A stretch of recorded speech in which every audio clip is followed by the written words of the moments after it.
Hi guys, MizzeeOH of Man in Black Reviews to bring you another vlog on the second episode of American Horror Story. Now, if some of you may recall, if you keep up with my videos at all at least, rare as they may be, I did a vlog just a few days ago. It was posted on the first episode of American Horror Story, and I gave it a very positive review. So I wasn't actually planning on doing another vlog on the second episode, but I figured, why not? It didn't take that long. There was no editing or anything like that. It was just render, upload, and there we go. So, I may even make this a weekly thing, depending on how long the series keeps my attention. If it gets boring, then you're out, American Horror Story. Or, well, you're not out as far as me watching it, at least. If I watch a good portion of this season, I'll probably just keep watching it until the end of the season, that is. But I'll stop doing videos, so, you know, well, you're gonna miss the one person I may get to watch it, so you better watch it, series. Anyway, this episode was just as good as the first one. It started off strongly, it ended strongly. It was really, really good. I'm enjoying this series so far much more than I thought I would before the first episode aired. It's edgy enough that it actually does keep my attention, and it does have creepy or borderline scary moments, even if, like I said in my previous vlog, I'm not actually scared per se, but still, it started off really well. I love how they're using pre-existing soundtracks. Like, last week, remember I mentioned that they used the Kill Bill whistle, which is still freaking awesome. Well, this week, in the beginning of the episode, which took place in, I think, 1968, I want to say? I'm pretty sure, yeah. I wonder how long, when the beginning of the first episode was, because remember you saw the two boys who were killed pretty early on. I know that was in the 70s. Was it 74 or 78? I really think it was one of those dates. Anyway, I'm getting off topic. It started off with Age of Aquarius by, I'm not sure. I should know who did that song, but it's still a good song anyway. So that was good, and then they immediately went to the Psycho soundtrack. With Psycho being my favorite movie of all time, that was a really, really awesome moment for me. That was just brilliant. Now, they used the music, of course, from the infamous shower scene in Psycho, but they didn't use it unedited. I think it was slowed down a little bit. I'm pretty sure I heard it a little slower than usual, so it wasn't exactly how it was in Psycho sound-wise, but it was still the same thing, just slowed down a little bit, and that's still just as good, because it went with the scene perfectly. Ugh, that was actually kind of harsh scene, man. Yeah, it came as a surprise, and the music, of course, went perfectly with that. But, yeah, overall, a very good episode, even if there were a couple of things that made me go, wait, what? First of all, the daughter of the family, Violet or Lavender. Honestly, I know it's one of those names. It's a stop going out of focus camera. God. Anyway, I know her name is either Violet or Lavender, and I only know that because of the whole shenanigans with the cupcake and, you know, the candied Violet, I think it was. So, I think it's Violet. I think her name is Violet. So, apparently Violet is friends with the girl who was attacked in the first episode in her basement now, which is kind of weird because there was no transition, and we saw the last episode the girl running out and being all like, screw you, I'm out of here, don't talk to me again.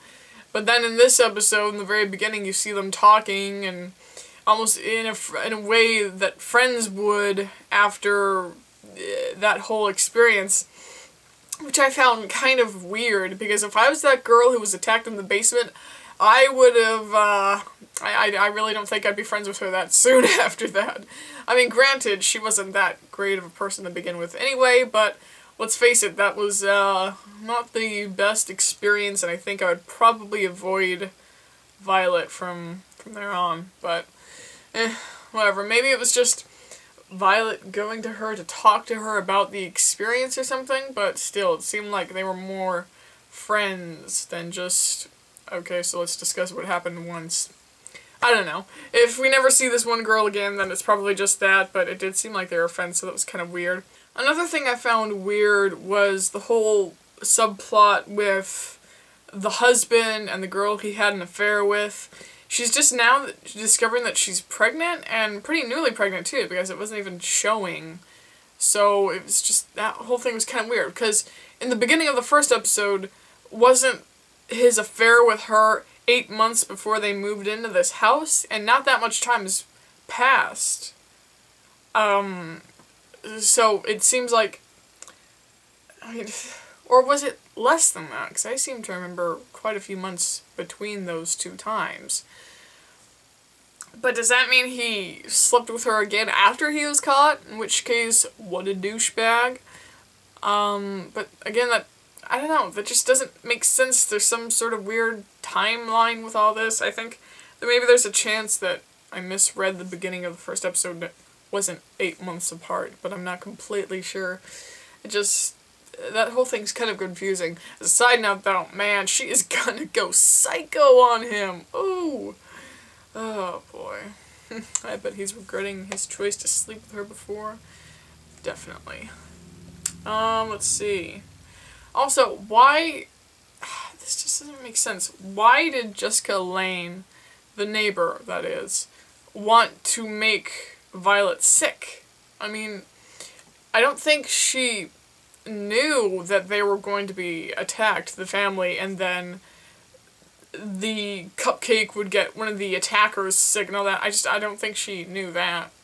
So it doesn't... What did Violet ever do to her? That really was just sort of random too, and I don't think that was ever explained unless I missed something, but I don't think I did. Maybe that'll be explained in future episodes. Let's see. And yes, I have my notes again. Alright, speaking of the, well, the would-be killers, how did they get into the house without the alarms sounding? That was just sort of weird. I mean, I guess... Well, that's not a specific error pertaining to just this show, so that's not really something I can complain about specifically just for this, but that's still kind of weird, because the alarm system did go off for the girl next door, the daughter. And on that note, I made sort of a typo of the mouth, a verbal typo last vlog. That girl isn't autistic, she has Down syndrome. There's a difference, but yeah, bleh, verbal mistake. So, and it's funny because I should now, and I shouldn't accidentally confuse those, but like I said, typo of the mouth, if that makes any sense at all. But yeah, this episode, speaking of her, did just reaffirm my belief though that she is in fact alive, because I mean, I don't know, it just seems more and more like she's some sort of guardian of the house, maybe. I don't know if that just sounds sort of stupid or not, but you never know. Speaking of people who might be alive or dead, though, I really... Oh, God. It's like, this episode also... It gave evidence that says that the one kind of, you know, the crazy kid that Violet was friends with, or, you know, a couple with, either way, I guess, that he could be alive or dead, because, remember, the husband called his parents to say that he couldn't really work with the kid anymore because of what he was doing with Violet. But, at the same time, at the end of the episode, the kid was interacting with the ghosts like he was one of them, and it was just, you know, he was part of their whole circle. So, I'm not really sure about that. It seems like he is dead. Maybe again, then again, that could be just what they want us to believe, so who knows. I mean, I guess it's good that they're making it this ambiguous so far. They're not making it too obvious either way. But remember, he did make an extremely odd comment about when he was standing with the maid and the neighbor, and they were looking at the bodies, just like, whoa, okay. He made a comment, I think, to the neighbor about how they had to clean up the bodies and get rid of the bodies because that was the only way the husband would be able to still work with him. So, I mean, That it seems like something he would say to her if she was his mom, maybe. And I would actually maybe think that Jessica Lange was his mom in this show if it wasn't for the phone call that the husband made earlier in the episode to who I presume was his mom. Because I think it was a female voice on the other end of the phone. I'm not completely sure, but I seem to recall that. But, yeah, I don't know. God, there's lots of options at this point. Of course, with it being only the second episode, of course, but still. But I found this episode an improvement.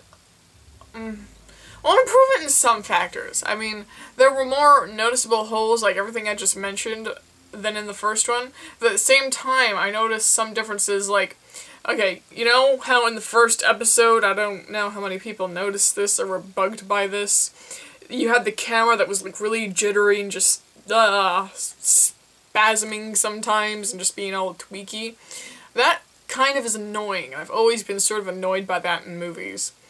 But I noticed that they really didn't do it that much, if at all, in this episode, which in my eyes is a definite improvement. So that was good, and let's see.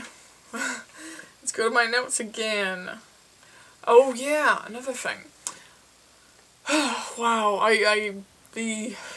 when Jessica Lange was in her bedroom with the hot guy, I guess you could call him. I don't think he had a name. I think we're just supposed to know him at this point as the hot guy. Did anyone notice that, okay, remember the previews for this episode that just aired last week after the first episode, and we saw a clip of her saying to him, "I've been in love with you since I was a teenager, like 16 years old," something like that. Well, that line was missing from this episode, and that scene in particular, so I'm not sure where that went. At the same time, I don't know, he's young enough to be her son, and she was talking about her children earlier in the episode, and how one was an example of physical perfection. Ew. Please don't let that be her son. It's just kind of nasty. I mean, ew. It's not Rome, dude. It's just nasty. Ew. I mean, Game of Thrones is one thing. Twincest. But mother and son, that's just, ew. Not that I'm saying twincest is okay. Not that I'm saying that. I'm just saying it's all gross, okay? Well, twincest is gross. I'm getting off topic. Well, also, another thing I noticed is, you know how they have the episode on again right after it airs originally. Well, the few minutes I saw, apparently this show has a lot of rewatchability. I don't know if that's a word. No, that's not a word. It's my own word. It's there. But apparently this series has a lot of rewatchability, because for only the few minutes that I saw the episode again after I watched it initially, I caught things that I didn't really catch in the episode while I was watching it at first. Like, for example, the beginning, how the girl wakes up, the nurse, and she has the water dripping on her face. You don't really think about that much afterwards, and you don't really understand that completely. But later in the episode you do. You know, the water's dripping down on her face through the floor because I don't want to spoil it, but...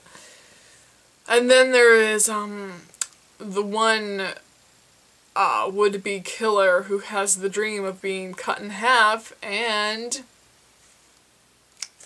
probably get where I'm going with this. I'm not going to completely just come out and say it, in case you don't, but for those of you who have seen it, you probably have made the connection. But I wasn't able to watch the entire episode again for a second time, because I was doing other stuff. I had to do other stuff after I watched it. But I found it interesting that just for the few minutes I watched it again, I was discovering all of these things. So it says a lot when you can watch something again immediately after you initially watch it, and there is still quite a bit of appeal there. But yeah, that's about it, really. It was a very good second episode. I am, of course, going to watch the third episode. I can Man, if it keeps going at this rate, this may become one of my favorite current shows. I'm really, really enjoying this. Like I said, more than I thought I would. So yeah, I think that's about it. Like I said, I'm enjoying this series so far a lot more than I thought I would originally. It's surprisingly edgy, which I really like. It's surprisingly dark, which of course is an immediately awesome point for me. I'm definitely gonna watch the third episode, of course. And that's, yeah, I'm definitely interested to see where it's gonna go after this. And with it being only the second episode that just premiered, it could really go anywhere at this point. I have to wonder if they're gonna do a Halloween-themed episode, but I don't know, maybe they don't want to make it too cheesy or anything, but I personally think, I mean, since it's a horror show, Halloween is coming up, guys! But yeah, I think you could probably count on another vlog for the third episode, and like I said in the beginning, if the show keeps being as interesting as it is now, it may even be a weekly thing, so yeah. Anyway, this is MizzeeOH Man in Black Reviews, bringing you a vlog review of the second episode of American Horror Story. So, see ya.